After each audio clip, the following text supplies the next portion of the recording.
في لحظة ما بيتكلمش عنها حد، مش اللحظة اللي بتقول فيها أيوة، اللي قبليها بسنة. اللحظة دي فيها إيدك يعني بتتحرك وتكاد تكون بتترعش ناحية كلمة موافق، وفي صوت كده بسيط أو صغير جواك بيقولك استنى.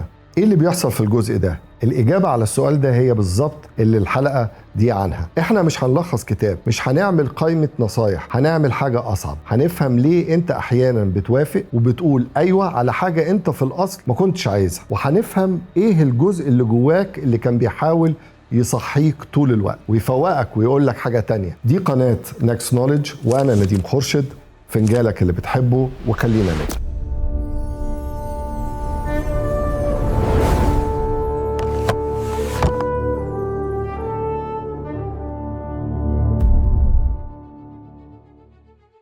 في كتاب اسمه Influence أو The Psychology of Persuasion للدكتور روبرت تشالديني، اللي هو فن التأثير والإقناع. الكتاب ده مش كتاب تسويق أو وثيقة علمية. الحقيقة أن أنا قريت الكتاب ده تقريبا أوائل التسعينات في بداية حياتي العملية كمدير تسويق، وكان من الكتب الكلاسيكية، وهو انتشر في الثمانينات أعتقد، وتم عمل طبعة تانية مطولة Expanded Edition في 2021. تشالديني قعد سنين طويلة بيدرس سلوك البشر في مواقف الإقناع الحقيقية، وطلع بنتيجة واحدة كبيرة، إن إحنا كبشر بنعمل قرارات كتير مش بالمنطق، لكن بناء على أنماط نفسية متعمقة جدا جوانا، والأنماط دي موجودة في كل حتة، بنشوفها يعني في السوبر ماركت، على السوشيال ميديا، في الشغل، في العلاقات. ومن أبرز الأنماط ديت أو الأشكال دي نموذج رد الجميل. لما حد يعمل لك حاجة خدمة مثلا، جواك على طول أوتوماتيك بيشتغل نظام قديم جدا بيقول لازم ترد الجميل ده. إحنا بشر بنينا حضارتنا على التبادل، وده شيء جميل، بس المشكلة إن الإحساس ده ممكن يتحول لسلاح. حد يديك هدية كده بسيطة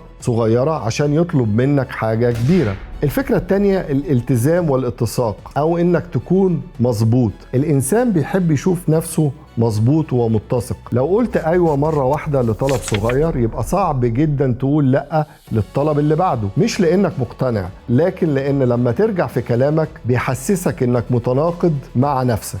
الدليل الاجتماعي لما الصورة بتبقى ضبابية كده فوجي ومش شايف، احنا بننظر لسلوك الناس حوالينا كدليل. محل زحمة بيساوي انه هو اكيد حلو، فيديو عليه ملايين المشاهدات يبقى لازم مهم، بس ده مش دايما صح. الفكرة التانية هي السلطة، شكل الخبير او الدكتور. يعني لما واحد يطلع لك كده لابس بالطو ابيض وارقام ووراه شهادات، بيخلينا نمشي وراه من غير ما نسأل كتير. الفكرة التالتة هي فكرة الندرة، اخر فرصة، باقي 3 قطع وبس، اخر يوم للعرض. المخ بيقرأ الندرة كخطر، بيقول الحق الحاجة دي هتروح. واحيانا الندرة بتبقى حقيقية، واحيانا هي بس انك بتكون مصمم ان انت عايز تاخد الحاجة دي. وطبعا الناس اللي شغالين في المبيعات والسيلز ماركتينج واساتذة التسويق عارفين التكتيك ده. الفكرة اللي وراها هي الاعجاب والانتماء. بنقبل رسائل الناس اللي بنحبهم أسهل من الناس اللي مش قريبين مننا. يعني إحنا ما بنحبش ناخد حاجة من حد إحنا حاسين إنه ممكن يكون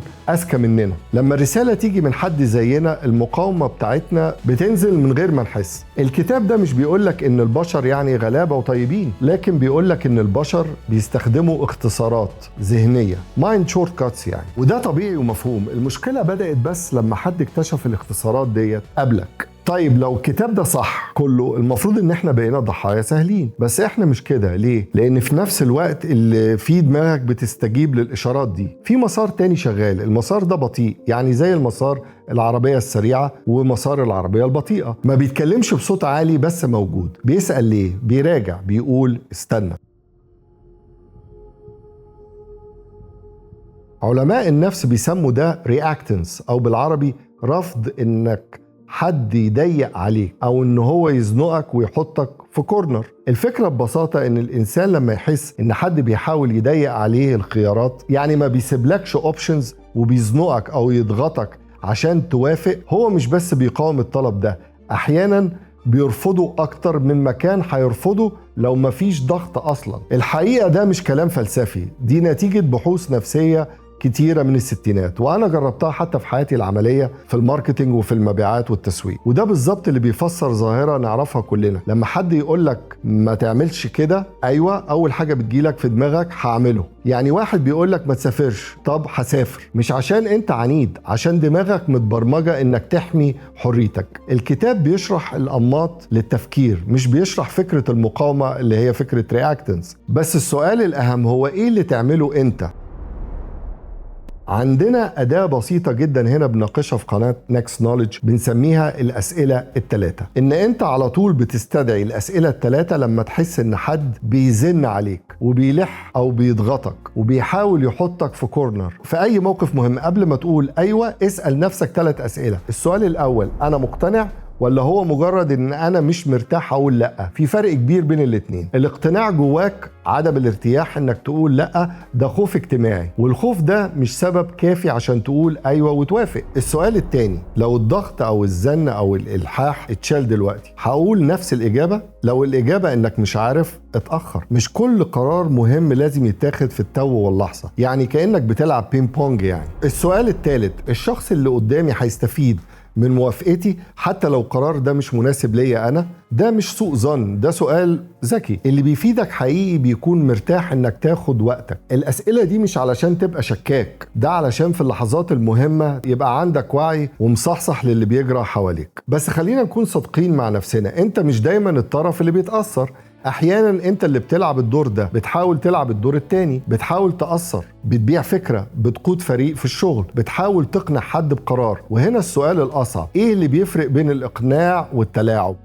من تجربتي، اللحظات اللي فيها حسيت بأكبر ثقة في حد كانت لما قال لي انت مش لازم تعمل كده. مش لأنه ما كانش واثق في فكرته، لأنه كان واثق ان قراري هو ليا أنا.